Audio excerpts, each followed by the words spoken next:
Donc on continue notre parcours des éditeurs indépendants avec La Ville brûle, qui est un peu plus ancienne, qui a été, je pense, en 2009, vous avez commencé. Alors vous, on va peut-être pas vous catégoriser comme ça, mais c'est plus l'engagement qui vous spécifie. Qu'est-ce qu'on peut dire d'autre encore Alors, en effet, ouais, l'engagement est vraiment au cœur de notre éditorial et de notre catalogue. Notre particularité, je pense, en fait, par rapport à d'autres maisons d'édition, c'est qu'on ne fait pas que de la jeunesse. En fait, on en fait même très peu. On fait déjà très peu de livres, et au sein de ce très peu de livres, très peu de jeunesse. Donc en fait, on fait 6 à 8 livres chaque année seulement. Nous, on a créé cette maison d'édition avec vraiment cette volonté, Raphaël, Thomas et moi, on était éditeurs dans d'autres maisons d'édition, et on avait envie de travailler complètement différemment et de travailler avec une logique vraiment d'artisanat, quoi. Ça veut dire faire très peu de livres et les suivre vraiment de bout en bout. On s'occupe dès le premier contact avec les autrices et les auteurs jusqu'au suivi des relations livraires, de la communication, etc. Donc on fait vraiment tout, quoi. Et c'était vraiment notre envie. Et pour arriver à faire tout en étant seulement 2, on ne peut pas faire des masses de bouquins non plus, quoi. Donc voilà, on fait 6 à 8 livres. Et parmi ces 8 livres, on fait à peu près un tiers d'essais, ou même de littérature, de beaux livres, un tiers de BD romans graphiques et un tiers de jeunesse. Et donc, comme vous êtes toutes et tous très forts en calcul mental, vous voyez bien que 8, ça n'est pas divisible en 3 tiers. Donc, en plus, c'est assez flou, quoi. Donc, il y a des années où on va faire qu'un livre jeunesse, d'autres où on va faire qu'une BD et plus d'essais. Et parfois, c'est l'inverse. Pendant 2-3 ans, on ne va pas faire d'essais ou de dictées et beaucoup de jeunesse. Enfin, voilà. C'est assez souple. Et cette souplesse, elle vient de 2 choses. Effectivement, notre ligne éditoriale, elle est marquée elle est le reflet de nos engagements personnels et de nos engagements militants. Et puis, aussi, elle est le reflet du fait que, être éditeur indépendant, c'est un boulot, c'est un peu difficile, parfois c'est très ingrat, etc. Et du coup, notre ligne éditoriale, disons qu'on peut la résumer par le fait qu'on fait vraiment que ce qu'on a envie de faire, quoi.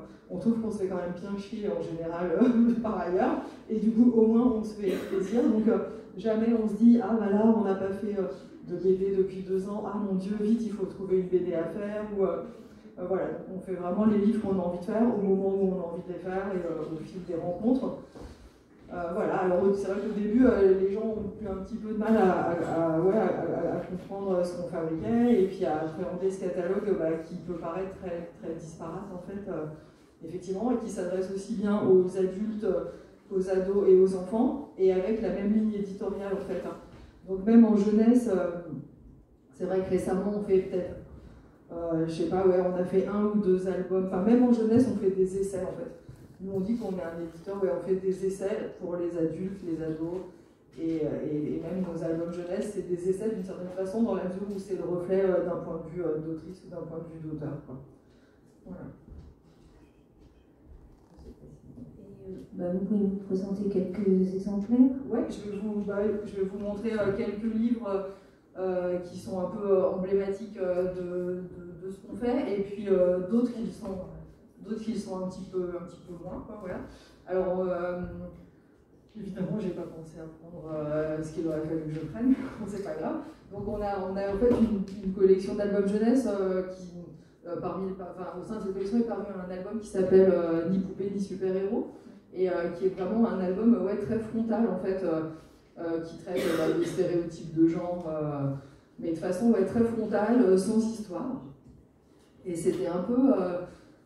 c'est un peu notre marque de fabrique en fait, de dire, enfin moi alors je sais que c'est horrible de dire ça devant des bibliothécaires, et voilà, moi je suis quelqu'un qui aime beaucoup les histoires en fait, donc, et qui lit très peu de littérature, et même quand mes filles étaient petites, voilà, moi j'avais vraiment, et même moi quand j'étais petite en fait, par exemple j'adorais les albums d'Agnès Rosenstiel, je les lisais en boucle, on en reparlera puisqu'on est en train de la rééditer, mais c'est des albums qui racontent pas d'histoire. Et moi, j'étais toujours à la recherche pour mes filles d'albums qui ne racontent pas d'histoire, parce que je suis pas, la fiction ne m'intéresse pas en fait. Voilà, bref, c'est comme ça. Donc voilà, après je dis ça, donc on a beaucoup d'albums qui ne racontent pas d'histoire, comme Ni poupée ni super-héros, on n'est pas au centre du monde, on n'est pas si différents, on n'est pas des moutons. Et puis parfois il y en a qui racontent des histoires aussi, parce que voilà, quand même c'est chouette. Donc là par exemple, dans nos 2 albums récents, ce sont 2 albums qui racontent des histoires. Donc Ma maman est bizarre, qui raconte l'histoire d'une maman pas bizarre du tout et qui a une relation absolument pas bizarre avec sa fille, mais quoique très atypiques, avec des très belles illustrations d'Anna-Amanda Gobuzet. Et puis on a publié Roule Ginette aussi, qui revisite le fameux Roule Galette, mais avec c'est une relecture, on va dire, éco-féministe de Roule Galette, que tout le monde a dû raconter 50 milliards de fois et qui est quand même qui est magnifique, qui est vraiment magnifique. Autant les illustrations sont sublimes, autant l'histoire pose quand même différents problèmes, ne serait-ce que dans la façon dont le vieux s'adresse à la vieille, donc cette pauvre femme qui n'est même pas nommée et qui lui sert qui est assez maltraitée, la galette qui se sauve et qui est mangée, qui paye très cher sa volonté d'émancipation, etc. Donc on l'a revisité avec une jeune autrice qui s'appelle Anne-Dory, qui est très drôle. Et c'est Myriam Mal, qu'on aime beaucoup, avec qui on travaille en BD par ailleurs, qui l'a illustré. Juste, je vous interviens pour dire qu'en fait, Ma maman est bizarre a été sélectionnée dans les coups de cœur des bibliothèques de la ville de Paris pour l'édition 2021. Très bien, merci de cette bonne nouvelle. Et puis, on republie aussi les premiers albums d'Agnès Rosenstiel. Moi, c'était ma passion de petite fille, en fait. Et puis, c'était des albums qui étaient plus du tout réédités. Donc, on a commencé par rééditer Les Filles, donc, qui était le premier album jeunesse féministe paru en 67. Un livre qui s'appelle De la coiffure, qui est alors typiquement un livre qui ne raconte pas d'histoire, qui parle d'une petite fille et de ses cheveux. Et puis là, on réédite aussi ses alphabets, chiffres en friche. Moi, j'adore cette femme, j'adore son univers. On a réédité La naissance aussi, en effectuant autour de ce livre un travail. Donc c'est un livre qui est réédité en fait tous les 10 ans depuis sa parution dans les années 70. La dernière édition, c'était il n'y a pas si longtemps, c'était peut-être en 2000 chez Autrement. En fait, avec Agnès, on a quand même fait pas mal de changements sur les textes. Et c'était parce qu'il y avait vraiment plusieurs choses qui étaient un peu délicates. Par exemple, en termes de... du coup, il y avait certains textes... on avait l'impression qu'elle écrivait une famille, la famille idéale de la Manif pour tous, en fait, avec des trucs, il faut un papa et une maman pour faire des enfants, blablabla. Et puis du coup, c'était pas du tout à jour, quoi, donc on a un peu retravaillé, mais trois phrases, et sinon pour le reste, c'est un album qui est incroyable, quoi, parce que il a pas pris une ride, les dessins sont magnifiques, le texte est magnifique. Il a quand même posé des problèmes à certains endroits, notamment justement quand la petite fille dit « moi j'aime bien embrasser », je sais qu'à l'heure actuelle, ça a choqué les lecteurs. Ouais, c'est fou, hein. Mais bon, en tout cas, voilà, un très bel album. Et puis, on a une collection pour les ados aussi, dans laquelle, pareil, on publie ce sont des essais pour ados. Donc le premier, c'était « Pourquoi les riches sont-ils de plus en plus riches et les pauvres de plus en plus pauvres ?» des Pinsons Charlot. Ensuite, « Les règles, quelle aventure ?» d'Élise Thiebaud et Myriam Mal. Qui parle des règles, bien sûr. Dans cette collection sont aussi parus récemment Ce que pèsent les mots, sur, comme son nom l'indique, le poids des mots, l'importance, la façon dont les mots peuvent agir sur le monde aussi, et avec une réflexion vraiment très intéressante. Et en fait, c'est vrai qu'on s'est rendu compte que les ados, on leur apprend, les enfants, on leur apprend à lire, à écrire, on leur apprend l'orthographe, etc. Mais on leur apprend jamais à quoi ça sert de parler. Donc c'est un livre qui aborde cette question-là. Et le dernier paru, c'est Sous nos yeux de Iris Bray, illustré par Myriam Mal, sur le regard féminin et la représentation des filles et des femmes au cinéma et dans les séries. Et puis il y en a un qui va paraître en janvier, que je crois avoir pris, mais je ne le trouve pas, c'est pas grave, sur Internet, qui s'appelle Internet aussi, c'est la vraie vie. Donc l'autrice Lucie Ronfoisin, c'est une journaliste spécialisée dans la tech. Et c'est sur Internet, les réseaux sociaux, et c'est vraiment l'idée de proposer aux ados une réflexion sur leur vie en ligne. Donc ça, c'est vraiment nos 2 collections phares, en fait, les albums et puis les essais illustrés pour les ados. J'ajouterais que dans cette collection-là, l'illustration n'est pas seulement là pour décorer les pages, en fait, et pour faire de la couleur et que ce soit joli. c'est vraiment une véritable entrée dans le propos, quoi. Et, on s'aperçoit qu'il y a beaucoup d'ados, notamment ceux qui ne sont pas très bons lecteurs, qui arrivent à rentrer dans le propos via les illustrations qui disent énormément de choses et qui sont aussi très, très drôles la plupart du temps. Donc voilà, c'est vraiment il y a deux angles dans ces essais, quoi. Donc j'ai apporté des catalogues, vous pourrez les prendre tout à l'heure si vous voulez. Et puis dans ce catalogue, il y a aussi une présentation de nos livres jeunesse de l'année. Donc par exemple, voilà, ça c'est une année extraordinaire. En 2022, on aura 6 titres en jeunesse. C'est-à-dire qu'on fait quasi que de la jeunesse en 2022. Il y a eu des autrices en retard, d'autres en avance, voilà. Et donc parmi les titres importants en fait, qu'on aura l'année prochaine, il y a un album qui s'appelle Opération Bye Bye Béton et qui traite de la nature en ville, de la place qu'on fait à la nature dans nos villes.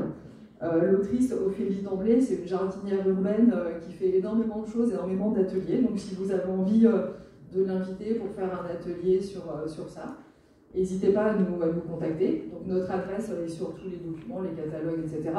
C'est l'adresse contact à la ville brûle, mais bon, on n'est que 2, du coup c'est pas un puissant fond en fait. Si vous nous écrivez, on vous répondra, quoi. Et Ophélie Damblé, elle peut vraiment proposer des choses hyper sympas à faire avec les enfants sur ce thème-là.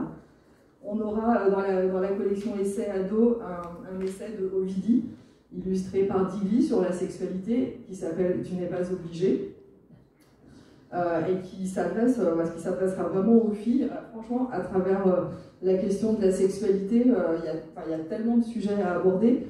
Et le livre, voilà, Ovidi, c'est une personne vraiment extraordinaire. Le livre, il est carrément génial. Et franchement, c'est comme un livre hyper complet. Enfin, je sais pas, c'est comme un anti-dico-défi, quoi, en fait, on va dire, qui aborde toutes les questions importantes aussi du rapport au corps, etc. C'est ça va être un très très bon livre. On aura un roman ado, donc ça c'est quelque chose qu'on fait très peu, écrit par Louise May, qui est une autrice de polar féministe, qui s'appelle L'orage qui vient et qui est hyper tendu, hyper prenant. C'est vraiment un très très bon thriller. Pour quel âge? Vraiment pour les ados à partir de 12-13 ans, je pense.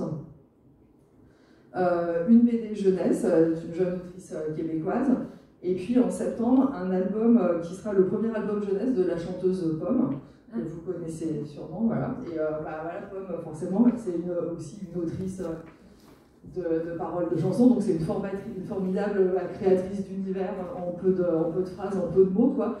Et voilà, elle a écrit un très très très bel album jeunesse, très drôle, voilà, qui est vraiment super super mignon et très original, vous verrez, et qui sera illustré par Pauline de Tarragon. Voilà.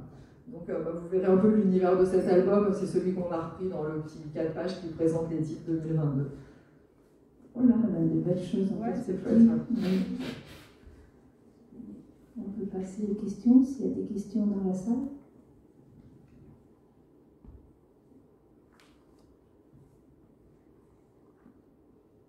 Mais moi, ce que je voulais savoir, c'est si vous cherchez, c'est vous qui allez chercher les gens sur des thèmes, des choses, ou si vous attendez qu'on vienne vous voir? Ouais, non, en général, c'est plutôt nous qui sollicitons les autrices et les auteurs, parce qu'on a envie de traiter un sujet en particulier, et donc on essaye de trouver les bonnes personnes pour le traiter de la façon qui nous paraît la plus appropriée. Donc, après, il y a quelques albums qu'on nous a proposés, par exemple, Maman est bizarre, c'est Guillaume des éditions Lagrume, en fait, qui a renvoyé les autrices vers nous. Mais sinon, voilà, la plupart du temps, c'est nous qui sommes à l'initiative des publications. Et des idées pour plus tard, ou vous restez toujours dans la même ligne? Oui, franchement, surtout à l'heure actuelle, j'ai essayé de continuer à peu près à faire ce qu'on arrive plus ou moins à faire, quoi. Ouais. On va vous souhaiter bon courage. Merci beaucoup, merci.